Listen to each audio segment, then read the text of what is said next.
بہت بہت نیک لوگ ہیں جنہوں نے نفس کو قابو کیا ہوا ہے، لیکن جنہوں نے اپنے نفس کے اوپر ابھی محنت نہیں کی، پورا تزکیہ نہیں کیا، قد افلح من زکاہا وقد خاب من دساہا، جس نے اس نفس کو تزکیہ کر دیا وہ یقیناً کامیاب ہو گیا، 100% کامیاب ہو گیا، اور جس نے اس کو ایسے ہی چھوڑ دیا وہ 100% ناکام ہو گیا۔ ٹھیک ہے جی، تو بحیثیت مسلمان ہمارا یہ کام ہے کہ اپنے نفس کا تزکیہ کریں، اس کو ہم انشاءاللہ دیکھیں گے اگلے سیشنز کے اندر۔ تو ہم بھی دعوے زبان سے تو یہی کرتے ہیں کہ ہم اللہ تعالیٰ کے عاشق ہیں، جیسے اس آدمی نے اس عورت کا دعویٰ کیا تھا کہ میں تمہارا عاشق ہوں، لیکن جہاں ہمیں دنیا نظر آتی ہے، کیونکہ سامنے نظر آتی ہے ناجائز دنیا یا کوئی ناجائز خواہش پوری کرنے کا موقع ملتا ہے، تو ہم اللہ تعالیٰ کے حکم کو بھول جاتے ہیں۔ تو اس کا مطلب کیا ہوا کہ ہم اپنے نفس کے عاشق ہیں، نفس کی ہم فرمانبرداری کر رہے ہیں، اللہ تعالیٰ سے وفادار نہیں ہیں، جبکہ اللہ تعالیٰ ہم سے یہ چاہتے ہیں کہ ہم صرف اللہ تعالیٰ سے وفاداری کریں، ہمارے نفس کی خواہشات جنت میں ساری پوری ہو جائیں گی، وہاں ایسی ایسی نعمتیں ہوں گی کہ ہم نے کبھی نہ سوچا، نہ کبھی دیکھا، نہ کبھی کسی کان نے سنا، نہ کبھی کسی آنکھ نے دیکھا، وہاں اللہ تعالیٰ کی میزبانی ہوگی۔ ذرا سوچیں اللہ تعالیٰ کی میزبانی کیسی ہوگی، ٹھیک ہے، غفور الرحیم کی میزبانی ہوگی، تو اللہ تعالیٰ کی میزبانی کیسی ہوگی؟ دنیا تو کچھ بھی نہیں ہے نا، دنیا اللہ تعالیٰ نے انعامات یا میزبانی کی جگہ نہیں رکھی ہے، امتحان کی جگہ رکھی ہے، ٹھیک ہے، دنیا کی نعمتیں جنت کی نعمتوں کا خالی اشتہار ہے۔ یہاں جو انار ہے وہ اس لیے ہے کہ تاکہ جب ہم اس کو کھائیں مزیدار انار کو، سوچیں جنت میں کیسا انار ہوگا، کیونکہ اللہ تعالیٰ کہتے ہیں نا وہاں پھل ہوں گے، تو وہ اس لیے ہیں ساری چیزیں یہاں کی جو نعمتیں ہیں کہ سوچیں ہم کہ جنت میں کیا حالت ہوگی ان کی۔ لیکن جو لوگ یہاں دنیا میں اپنے نفس کی خواہشات پوری کرنے میں لگ جاتے ہیں اور اللہ تعالیٰ کو بھول جاتے ہیں، تو یہ انہی کا نقصان ہے۔ تو اللہ تعالیٰ جو ہم سے صرف یہ چاہتے ہیں کہ ہم اللہ تعالیٰ کے وفادار رہیں، جہاں دنیا ناجائز دنیا ہمارے سامنے آئے ہم اس کو چھوڑ دیں، ٹھیک ہے، اور ہم کہیں نہیں مجھے اللہ کا حکم اس چیز سے روکتا ہے۔ ایک بزرگ نے فرمایا کہ اسلام میں رہبانیت نہیں ہے، لیکن ہماری رہبانیت یہ ہے کہ گناہ کے تمام مواقع موجود ہوں، تمام سہولتیں موجود ہوں، اور بندہ اپنے رب کے ڈر سے کہہ دے کہ میں یہ کام نہیں کرتا، یعنی اس کے پاس ساری اپرچونٹی اس گناہ کو کرنے کی، لیکن وہ کہتا ہے کہ میں نہیں کرتا۔ یہ اسلام کی رہبانیت ہے کہ وہ دین کی خاطر گناہ سے رک جائے، اور وہ بھی ہمارے فائدے کے لیے، کیونکہ اس کی وجہ سے کیا ہوگا کہ دنیا کے اندر بھی راحت اور اطمینان رہے گا۔ جیسے بھی بات ہوئی نا قناعت کے اوپر، ابھی انشاءاللہ آگے بھی دیکھیں گے، تو جتنے بھی اسلام کی کریکٹرسٹکس ہیں اور جتنے بھی اسلام کی ہمیں نصیحتیں ہیں، جو ہمیں احکامات دیے گئے ہیں اسلام کے اندر، وہ سارے ہماری دنیا کی زندگی کو بھی راحت میں تبدیل کر دیتے ہیں، اور آخرت میں ہم دوزخ سے بچ جائیں گے۔ اس کو اللہ تعالیٰ نے فوز العظیم کہا ہے، عظیم کامیابی کہا ہے اس کو اللہ تعالیٰ نے قرآن شریف میں، اور آخرت میں ہمیں اللہ تعالیٰ کی میزبانی مل جائے گی، ٹھیک ہے۔ اب یہ تو زبانی الفاظ ہیں، اس کا حال کیا ہے، اس کی حقیقت کیا ہے، جا کے پتہ چلے گا وہاں پہ۔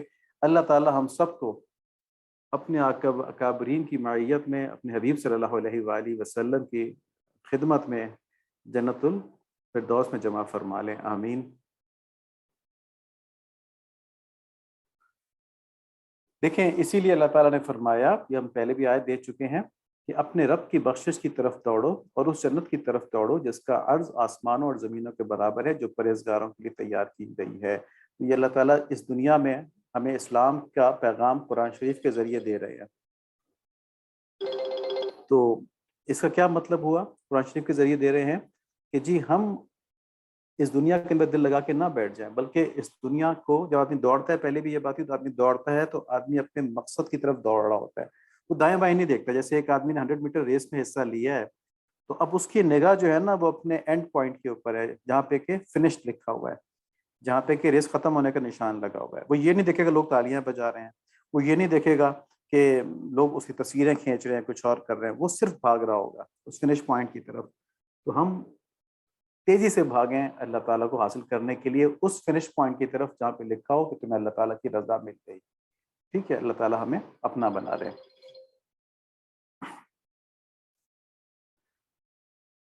اب ہم نے بات کی تھی کہ اس آدمی نے اپنی زندگی کی قدر نہیں کی اور پس ذوقی کے اندر مبتلا رہا۔ تو اعلیٰ ذوق کا معیار کیا ہے؟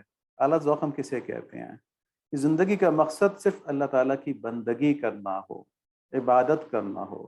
یہ بات سمجھ میں نہیں آتی ہے، مطلب الفاظ تو سمجھ میں آ جاتے ہیں، مطلب بھی سمجھ میں آ جاتا ہے، لیکن دل کے اندر اس بات کا اترنا اور یہ دیکھنا کہ بندگی بہت بڑی چیز ہے۔ دیکھیں الفاظ اور دل کا کیا مطلب، اس وقت کیا فرق ہے کہ اگر ہم خالی علم کی حد تک اس جملے کو رکھیں گے نا کہ زندگی کا مقصد اللہ تعالیٰ کی بندگی حاصل کرنا ہے، تو ہمارے جذبات تو نہیں ہوں گے، لیکن ایک یہ چیز ہوگی کہ یا دوزخ سے بچنا ہے، اس کے لیے اللہ تعالیٰ کی عبادت کرنی ہے، اور اگر ہم نے یہ نہیں کیا تو ہم دوزخ میں چلے جائیں گے، اور ہم نے عبادت کر لی تو ہم جنت میں چلے جائیں گے۔ تو اس کے اندر خود غرضی ہے، ٹھیک ہے، کہ ہم دوزخ سے بچنا چاہتے ہیں، جنت میں جانا چاہتے ہیں، یہ غلط نہیں ہے، کیونکہ اللہ تعالیٰ نے دین جو ہے ہر قسم کے انسان کے لیے اتارا ہے، یہ غلط نہیں ہے، لیکن اس سے بھی اعلیٰ ذوق یہ ہے کہ بندگی صرف بندگی ہو، یعنی اس میں اپنی ذات نہ ہو، اس میں یہ کہ اللہ تعالیٰ نے مجھے پیدا کیا، اللہ تعالیٰ اتنے حسین ہیں، بس میں نے انہی کی غلامی میں زندگی گزارنی ہے۔ یہ والی غلامی اور یہ والی بندگی جو اللہ تعالیٰ کی محبت کی وجہ سے ہو، اصل میں ہم کو یہ چاہیے، اور یہ اعلیٰ ترین ذوق ہے، اور صرف یہی انسانی ذوق ہے،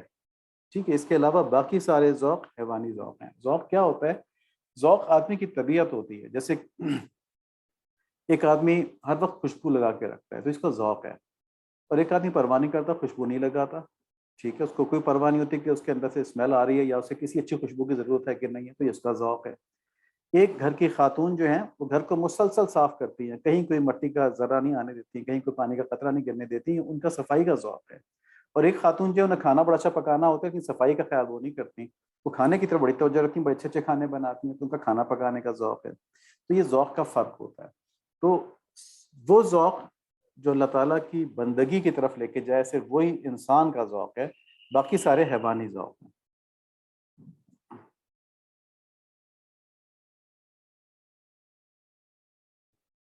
اب اعلیٰ ذوق کی علامت کیا؟ ہم نے یہ تو کہہ دیا کہ اعلیٰ ذوق ہے، لیکن ہر کوئی کہہ سکتا ہے جی میرا ذوق اعلیٰ ہے، میں جو بھی کام کر رہا ہوں اللہ تعالیٰ کو راضی کرنے کے لیے کر رہا ہوں، تو اس میں شیطان کے نفس کے بہت سے داؤ ہوتے ہیں۔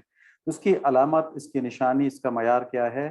کہ آپ صلی اللہ علیہ وآلہ وسلم کی اتباع، اس کے علاوہ کوئی چیز ذوق میں شامل نہیں ہو سکتی، اعلیٰ ذوق میں شامل نہیں ہو سکتی۔ اگر آپ صلی اللہ علیہ وآلہ وسلم کی اتباع نہیں ہے تو آدمی اپنے نفس اور شیطان کے پیچھے چل رہا ہے، اسلام پہ نہیں چل رہا ہے۔ وہ اپنے آپ کو کہتا رہے گا کہ میں اسلام پہ چل رہا ہوں، ٹھیک ہے جی۔ تو زندگی کے ہر لمحے آپ صلی اللہ علیہ وآلہ وسلم کی کامل اتباع ہونی چاہیے۔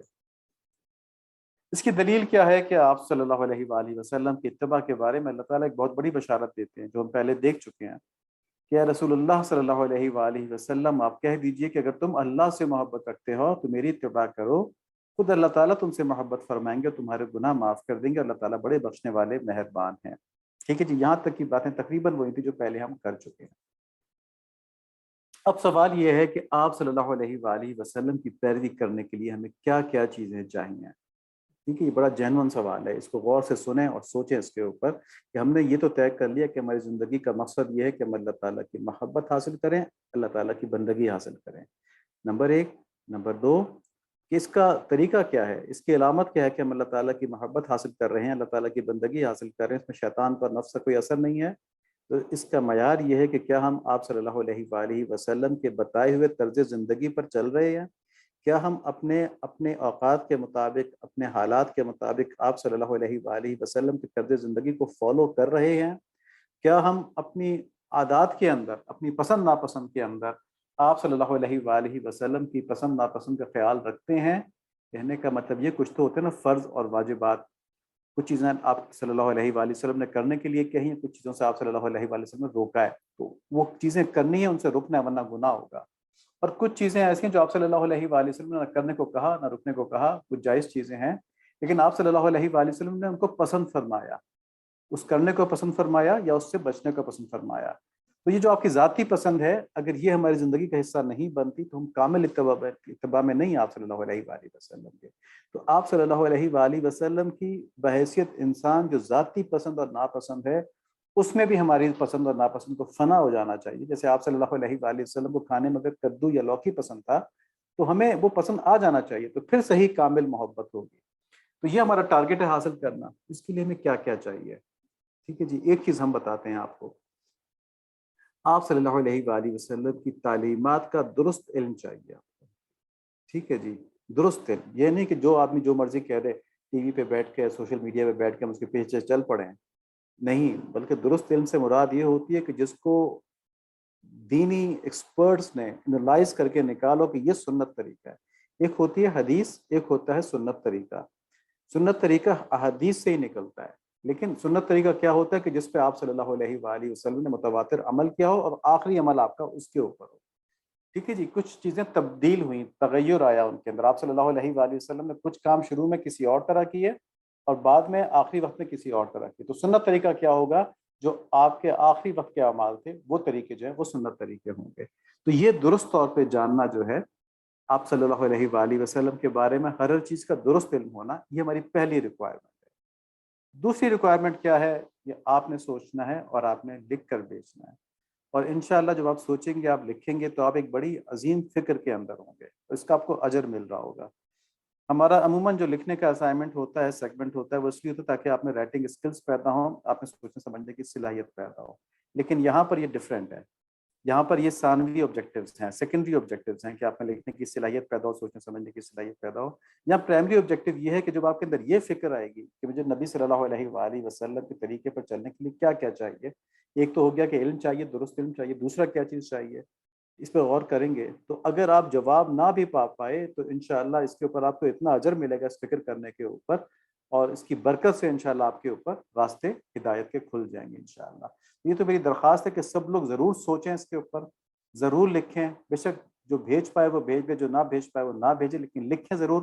اتنا تردد ضرور کر لیں، اتنی محنت ضرور کر لیں. اللہ تعالیٰ سے قبول فرما کے انشاءاللہ ہمیں اللہ تعالیٰ کی رحمت اور فضل سے امید ہے کہ آپ صلی اللہ علیہ وآلہ وسلم کے صدقے میں، آل فاطمہ رضی اللہ تعالیٰ عنہ کے صدقے میں ہدایت کے دروازے کھول دیں گے اس فکر کے اوپر ہم سب پہ. آمین.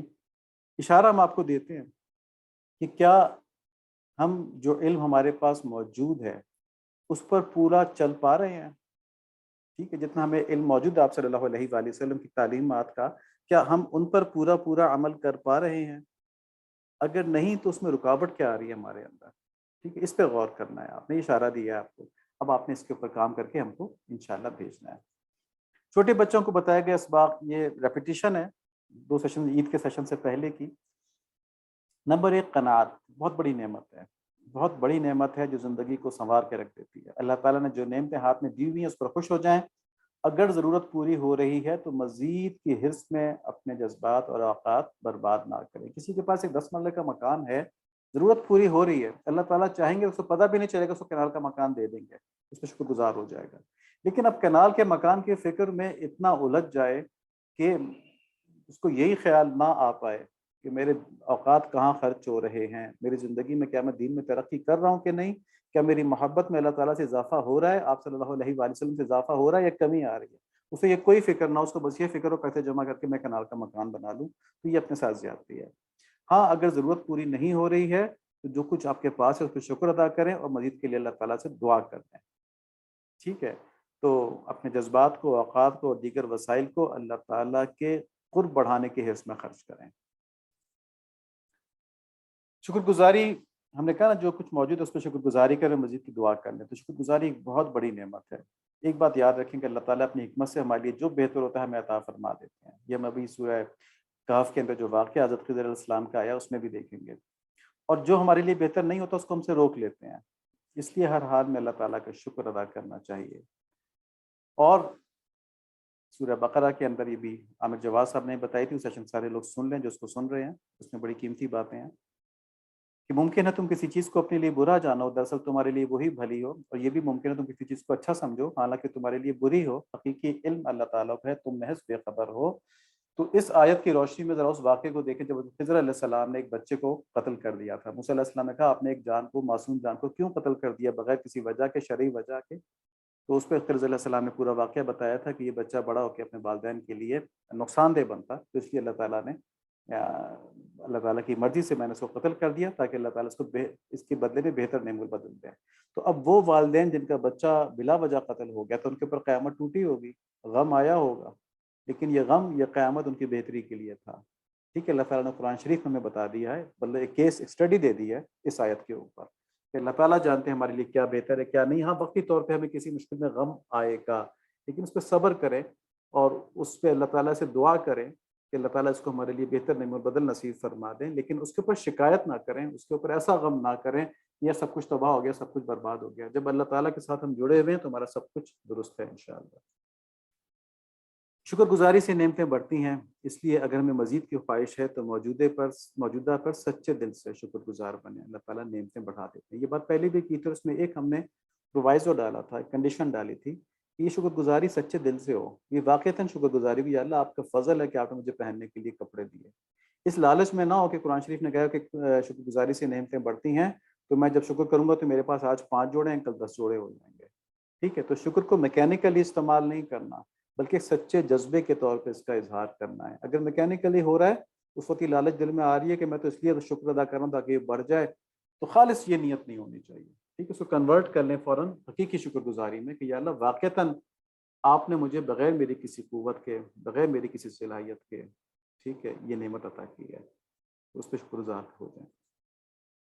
اور یہ سورہ ابراہیم کی آیت نمبر 7 ہے، اور جب تمہارے پروردگار نے تمہیں آگاہ کر دیا کہ اگر تم شکر گزاری کرو گے تو بے شک میں تمہیں زیادہ دوں گا، اگر تم ناشکری کرو گے تو یقیناً میرا عذاب بہت سخت ہے۔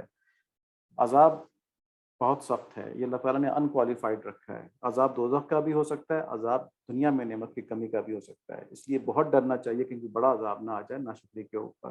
ناشکری کبھی نہیں کرنی چاہیے، خاص طور پہ کسی کے قریبی کی اگر ڈیتھ ہو جاتی ہے تو لوگ بڑی بڑی غلط باتیں کر دیتے ہیں منہ سے اپنے، بے وقت ڈیتھ ہو گئی، ان کو تو نہیں اٹھانا چاہیے تھا، یہ کفریہ جملے ہیں۔ اللہ تعالیٰ کو کوئی مشورہ دے سکتا ہے آپ نے کیا کرنا ہے کیا نہیں کرنا، یا آپ کو یہ نہیں کرنا چاہیے تھا آپ نے غلط کر دیا، نعوذ باللہ۔ بہت احتیاط رکھیں کسی غم کے وقت، کسی مشکل کے وقت۔ کچھ لوگ کہتے ہیں کہ جی اللہ تعالیٰ نے ہم ہی کو دیکھ لیا، بس ہم ہی کو آزمائے جاتے ہیں، نعوذ باللہ۔ نہیں نہیں، بہت خوش نصیب ہیں وہ لوگ جن کو اللہ تعالیٰ آزما رہے ہیں، اور بہت بد نصیب ہیں وہ لوگ جن کو گناہ گاری کے عالم میں اللہ تعالیٰ نے چھوڑا ہوا ہے اور ان کے اوپر کوئی مشکل نہیں آ رہی۔ ٹھیک ہے، ہاں یہ کر سکتے ہیں کہ جب مشکلات آ رہی ہیں تو اپنے اعمال دیکھیں، میری نمازیں پوری ہیں، میرے نوافل چل رہے ہیں کہ نہیں چل رہے، میں کہیں کوئی ایسا گناہ تو نہیں کر رہا، میں نے کسی کا حق تو نہیں مارا ہوا ماضی میں۔ غور کریں، اللہ تعالیٰ سے معافی مانگیں، توبہ کریں کہ یا اللہ مجھے نہیں پتہ چل رہا میں نے کیا غلطی کی ہے، اور آپ فرماتے ہیں کہ تم پر جو بھی مشکل آتی ہے تمہارے اپنے ہاتھ کی کمائی کی ہوتی ہے، تو میرے رب میں آپ سے توبہ کرتا ہوں تمام گناہوں کی، میرے گناہوں کو جن کو میں جانتا ہوں جن کو میں نہیں جانتا، جو مجھ سے غلطی سے ہوئے یا خطا سے ہوئے یا بھولے سے ہوئے، یا اللہ سب کو معاف کر دیں، چھوٹے یا بڑے ہیں، ظاہر کے باطن کے ہیں، سب کو معاف کر دیں، اور مجھے مشکلات سے بچا لیں۔ آپ کی بھیجی ہوئی مشکلات برداشت کرنے کا مجھ میں حوصلہ نہیں ہے، میں تو آپ کی نعمتوں کا مستحق ہوں، میں تو آپ کی نعمتوں کا طلبگار ہوں، میں تو آپ کی نعمتوں کا محتاج ہوں۔ اللہ تعالیٰ ہمارے حق میں باتیں قبول فرما لیں، آمین۔ حضرت موسیٰ علیہ السلام کے واقعے کے اندر جو سبق تھے، ایک حضرت جیسے عامر جاوید صاحب نے بتایا، عامر جواد صاحب نے، کہ اللہ تعالیٰ بندے کی انانیت اور دعوے کو پسند نہیں فرماتے، اور یہی بات سمجھانے کے لیے موسیٰ علیہ السلام کی زبان سے اس وقت یہ نکلا جو کہ ان کا اجتہاد تھا، اور ایک طرح سے ظاہری حقیقت تھی کہ وقت کے نبی سے زیادہ دین کا علم کسی کو نہیں ہوتا۔ تو جب لوگوں نے پوچھا ان سے کہ آپ سے زیادہ کسی کا علم ہے، انہوں نے کہا نہیں، سب سے زیادہ عالم میں ہی ہوں، کیونکہ وقت کے نبی تھے تو وقت کے نبی سے زیادہ دین کا علم کسی کو نہیں ہوتا۔ لیکن اللہ تعالیٰ نے ہماری تربیت کے لیے ان کی زبان سے یہ الفاظ ادا کروائے، اور پھر ان کو فرمایا کہ نہیں، ایک ہیں جن کو ایک جز کے اندر تم سے زیادہ علم ہے، اور وہ تھا تکوینی امور کا جز، جس میں اللہ تعالیٰ براہ راست ان کو حکم دیتے تھے اور وہ کام وہ کیا کرتے تھے۔ حضرت موسیٰ علیہ السلام تو شریعت پہ چلنے والے تھے، ٹھیک ہے، تو حضرت خضر علیہ السلام سے ان کی ملاقات ہوئی۔ اور ایک بات اور اس میں تھی کہ شریعت کا علم نبی سے بڑھ کر، اس وقت کے نبی سے بڑھ کر کسی کو نہیں ہوتا۔ ہاں یہ ممکن ہے کہ کسی فرشتے کو، کسی انسان کو اللہ تعالیٰ کسی ایک واقعے کا، کسی ایک چیز کا علم زیادہ دے دیں جو اس وقت کے نبی کو نہ ہو، جیسے خضر علیہ السلام کو جو علوم کے واقعات کرنے کے لیے کہا گیا تھا، اس کا علم حضرت موسیٰ علیہ السلام کو اس وقت نہیں تھا، ٹھیک ہے، لیکن اس کا مطلب یہ نہیں کہ اس علم کی وجہ سے اس آدمی کی حیثیت نبی سے بڑھ گئی، نبی کی حیثیت ہمیشہ اوپر رہے گی۔ اللہ تعالیٰ کے ہر کام میں ہمارے لیے فائدہ ہوتا ہے، اس بات کو اس طرح سمجھیں کہ اللہ تعالیٰ ہر چیز پر قادر ہیں، نمبر 1۔ نمبر 2، اللہ تعالیٰ کے خزانوں میں کبھی کمی نہیں آ سکتی، ٹھیک ہے جی۔ نمبر 3، اللہ تعالیٰ اپنی مخلوق سے محبت کرنے والے ہیں۔ نمبر 4، اللہ تعالیٰ جب محبت کرتے ہیں تو نقصان نہیں پہنچاتے، فائدہ پہنچاتے ہیں۔ نمبر 5، اللہ تعالیٰ کوئی کام بے فائدہ یا فضول نہیں کرتے، اس کا نہ نقصان ہو نہ فائدہ ہو، ایسا نہیں ہوتا۔ اللہ تعالیٰ کے ہر کام میں حکمت ہوتی ہے، اور وہ حکمت میں فرما برداروں کے لیے فائدہ ہی فائدہ ہوتا ہے، ٹھیک ہے جی۔ نافرمانوں کے لیے سزا ہو سکتی ہے نا اس کے اندر، تو فرما برداروں کے لیے فائدہ ہی فائدہ ہوتا ہے۔ تو جب ہم فرما برداری کر رہے ہوں اور توبہ استغفار بھی کر رہے ہوں، یعنی اپنے حد المقدور جتنی ہم کوشش کر سکتے ہیں اس میں فرما برداری کر رہے ہوں اور توبہ استغفار بھی کر رہے ہوں، تو اس وقت اگر ہمارے اوپر کوئی مشکل آتی ہے، پریشانی آتی ہے، تو سمجھیں اللہ تعالیٰ نے ہمارے لیے اسی میں بہتری ڈالی ہے۔ اور اس کے لیے جو سورہ کہف کے 3 واقعات ہیں نا، کشتی کا توڑنا، دیوار کا سیدھا کرنا اور وہ بچے کا مارنا، اس میں دیکھ لیں کہ اس میں پوشیدہ حکمتیں ان لوگوں کے فائدے کے لیے تھیں۔ اور ہمیشہ اس قرآن کی آیت کو ذہن میں رکھیں کہ تم پر جہاد فرض کیا گیا، گو وہ تمہیں دشوار معلوم ہو، ممکن ہے تم کسی چیز کو برا جانو، دراصل وہی تمہارے لیے بھلی ہو، اور ممکن ہے تم کسی چیز کو اچھا سمجھو، حالانکہ تمہارے لیے بری ہو، حقیقی علم اللہ تعالیٰ کو ہے، تم محض بے خبر ہو۔ اس آیت کے اندر ایک باریک نقطہ ہے کہ اللہ کی رضا میں اپنے آپ کو فنا کر لو تو ہر قسم کی پریشانی سے آزاد ہو جاؤ گے۔ کار ساز ماں بفکر کار ماس، فکر ماں درکار ماں آزار ماس، کہ میرا کارساز جو ہے وہ میرے اعمال کی، میرے معاملات کی خود فکر کر لے گا۔ میرا کام تو بندگی کرنا ہے، جو میرے سپرد کیا گیا ہے وہ ہے بندگی کرنا، تو میرے نتائج میرے ذمہ نہیں ہیں، نتائج اللہ تعالیٰ نے دینے ہیں۔ تو فکر ماں درکار ماں آزار ماس، کہ اگر میں اپنے کاموں کی خود فکر شروع کر دوں گا کہ نتائج یہ آنا چاہیے یہ آنا چاہیے، تو میرے لیے ایک آزار بن جائے گا۔ ٹھیک ہے، تو اپنے آپ کو اللہ تعالیٰ کے حوالے کر دیں، اسے کہتے ہیں فنا فی اللہ۔ ٹھیک ہے، یہ تصوف کی ایک چیز ہے، فنا فی اللہ، کہ اللہ کی رضا میں اپنے آپ کو فنا کر دینا۔ جس نے یہ کر دیا نا، اس کے لیے اس دنیا میں جنت ہے۔ آخرت کی جنت تو بہت بڑی چیز ہے، وہ تو اس کو ملے گی نا، اس کے لیے اس دنیا میں بھی جنت ہے۔ اس کے دل میں اللہ تعالیٰ ہوتے ہیں، ایک ذرا گردن جھکائی دیکھ لی۔ ٹھیک ہے، دل کے اندر وہ اللہ تعالیٰ کا دیدار کر رہے ہوتے ہیں، کوئی غم نہیں ہوتا، کوئی ان کو پریشانی نہیں ہوتی۔ پریشانی سے مراد یہ نہیں کہ ان کو مشکل حالات نہیں آتے، یہ کہ ان مشکل حالات ان کو توڑتے نہیں ہیں، ان کے پاس اللہ تعالیٰ کا سہارا موجود ہوتا ہے۔ ایک اور اہم نقطہ اس میں یہ ہے، اس واقعے کے اندر، کہ موسیٰ علیہ السلام کا بار بار سوال کرنا، انہوں نے کہا تھا کہ ٹھیک ہے آپ مجھے ساتھ رکھیں، میں آپ سے نہیں پوچھوں گا، یہ قول کی دیا تھا نا انہوں نے، ٹھیک ہے، لیکن اس کے خلاف کیا، سوال کیے بار بار۔ تو یہ نہیں ہے کہ پیغمبر نے اپنے قول کے خلاف کیا، بلکہ اس کی وجہ علماء کرام نے یہ لکھی ہے کہ خضر علیہ السلام کے جو اس وقت اعمال تھے، جو ان کی حرکت تھی، وہ بظاہر شریعت کے خلاف تھی، جو حضرت موسیٰ علیہ السلام کو اللہ تعالیٰ نے دی تھی نا، تو اس لیے ان سے برداشت نہیں ہوتا کہ اللہ تعالیٰ کا حکم کیسے توڑ رہے ہیں۔ ٹھیک ہے، تو اس لیے وہ کیونکہ جلالی نبی تھے، اس لیے وہ بے چین ہو کے سوال کر دیا کرتے تھے کہ بھئی آپ نے یہ کیسے کر دیا، لیکن انداز بھی اسی طرح کا ہے نا سوال کرنے کا، کہ آپ نے ایک معصوم کی ناحق جان لے لی، یا آپ نے غلط کام کیا، تو شریعت کے لحاظ سے وہ سوال تھا، وہ سوال نہیں تھا کہ آپ نے اسے کیوں کیا، یہ نہیں کہا، شریعت کے خلاف کیا آپ نے، یہ بات کہی نا، اس لحاظ سے تھا۔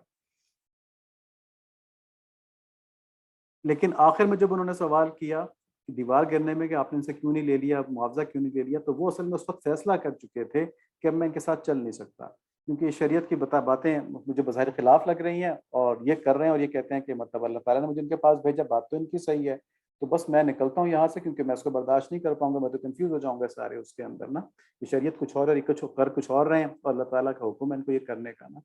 تو اس لیے انہوں نے اس راز کو جاننے کے لیے آخری سوال کر دیا، ٹھیک ہے، کہ جی آپ مجھے بتا دیں۔ اس سوال کرنے کا غالباً اللہ تعالیٰ بہتر جانتے ہیں، مقصد بھی یہ تھا کہ اب ہم اپنی راہیں جدا کر لیں، کیونکہ اس کے بعد انہوں نے یہ نہیں کہا کہ آپ مجھے ایک اور موقع دینا، اس کے بعد ان کا ٹھیک ہے میں الگ ہو جاتا ہوں۔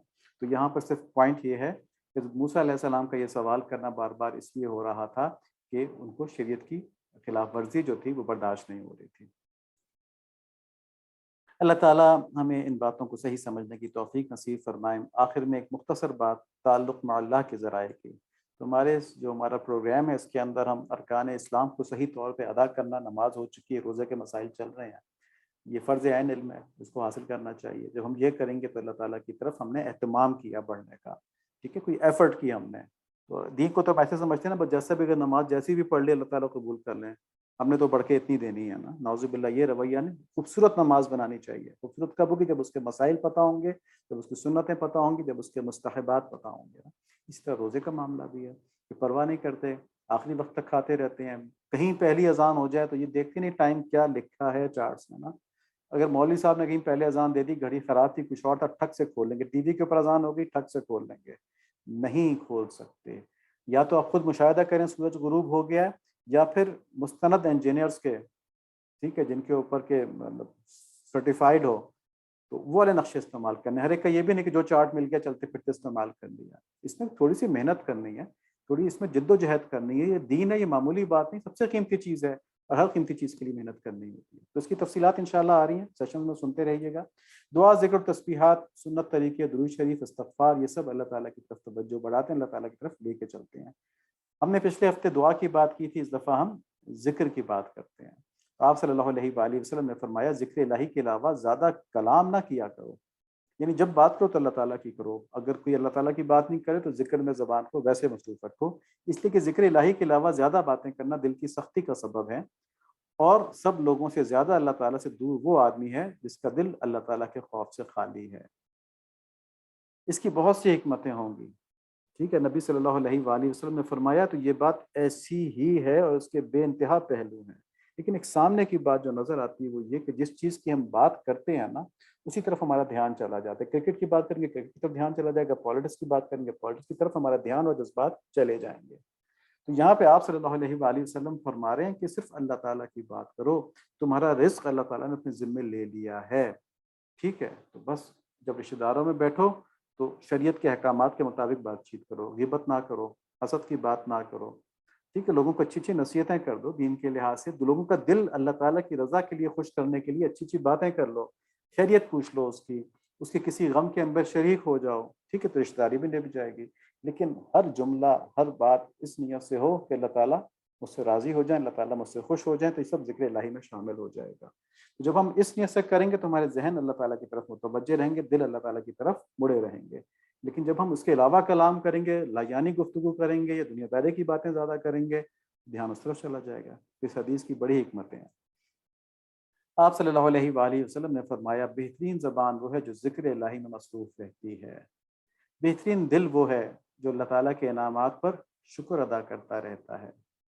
اور یہ خواتین کے لیے، ہماری بہنوں کے لیے ہے، ہماری بچیوں کے لیے ہے، اور اس میں کوئی برا نہیں منانا چاہیے۔ اللہ تعالیٰ نے مردوں کو ان کی ذمہ داریاں دی ہیں، عورتوں کو ان کی ذمہ داریاں دی ہیں، دونوں کو دونوں کی ذمہ داریوں کے لحاظ سے اللہ تعالیٰ نے جنت میں لے کے جانا ہے۔ تو ہم جب میاں بیوی آپس میں دوسرے سب انٹریکٹ کر رہے ہوں تو وہ بھی اللہ کی رضا کے لیے کر لیں، وہ انا نہ لے کے آئیں کہ نہیں جی میں کیسے دب جاؤں، ٹھیک ہے، دبنے والی بات نہیں، نہ شوہر کو دبانا چاہیے بیوی کو، ٹھیک ہے، اور نہ بیوی کو یہ فکر کرنی چاہیے کہ مجھے کوئی دبا رہا ہے یا میں شوہر کو دباؤں۔ یہاں پہ حدیث ہے کہ بہترین بیوی وہ ہے جو دینی امور میں اپنے خاوند کی معاونت کرتی ہے۔ کچھ عورتیں اٹھاتی ہیں شوق، اٹھیں جی نماز کا وقت ہو گیا، فجر کی نماز نکل جائے گی، آپ بڑے نخرے کر رہے ہوتے ہیں، لیکن بیویاں پیار محبت سے اٹھاتی رہتی ہیں، ان کے لیے بہت زیادہ اجر ہے۔ تو اسی طرح شوہر کے اندر کوئی دینی خامی دیکھیں تو پیار سے محبت سے اس کو نصیحت بھی کریں اور اس کے لیے دعائیں بھی کریں۔ اسی طرح اپنی اولاد کے لیے بھی اللہ تعالی ہمیں ان چیزوں پر عمل نصیب فرما دیں۔ سبحانک اللہم و بحمدک، اشہد ان لا الہ الا انت، استغفرک و اتوب الیک۔ اللہم صلی علی سیدنا و مولانا محمد النبی الامی وعلی آلہ وصحبہ وبارک وسلم تسلیما کثیرا کثیرا کثیرا۔ ربنا تقبل منا انك انت السميع العليم وتب علينا انك انت التواب الرحيم۔ اللهم انا نسألك حبك وحب من يحبك وحب عمل يقرب الى حبك، اللهم اجعل حبك احب الي من نفسي واهلي واهلي من الماء البارد۔ یا اللہ اپنی محبت اور اپنی رضا میں نصیب فرما دیجئے، یا اللہ ہر چیز سے زیادہ محبت نصیب فرما دیجئے، آپ صلی اللہ علیہ وآلہ وسلم کی محبت اور کامل اتباع نصیب فرما دیجئے، ہماری غلطیوں، ہماری لغزشوں، ہماری بھولوں کو یا اللہ معاف فرما دیجئے، ان سے اپنی پناہ نصیب فرما دیجئے، ہمیں ہر لمحہ ہر حال ہمیشہ اپنی طرف بڑھنے والا فرما دیجئے، آمین، بحرمت النبی الکریم علیہ وعلی آلہ الصلاۃ والتسلیم، بصلی اللہ علی النبی الأمی، آمین برحمتک یا ارحم الراحمین۔ السلام علیکم ورحمۃ اللہ وبرکاتہ۔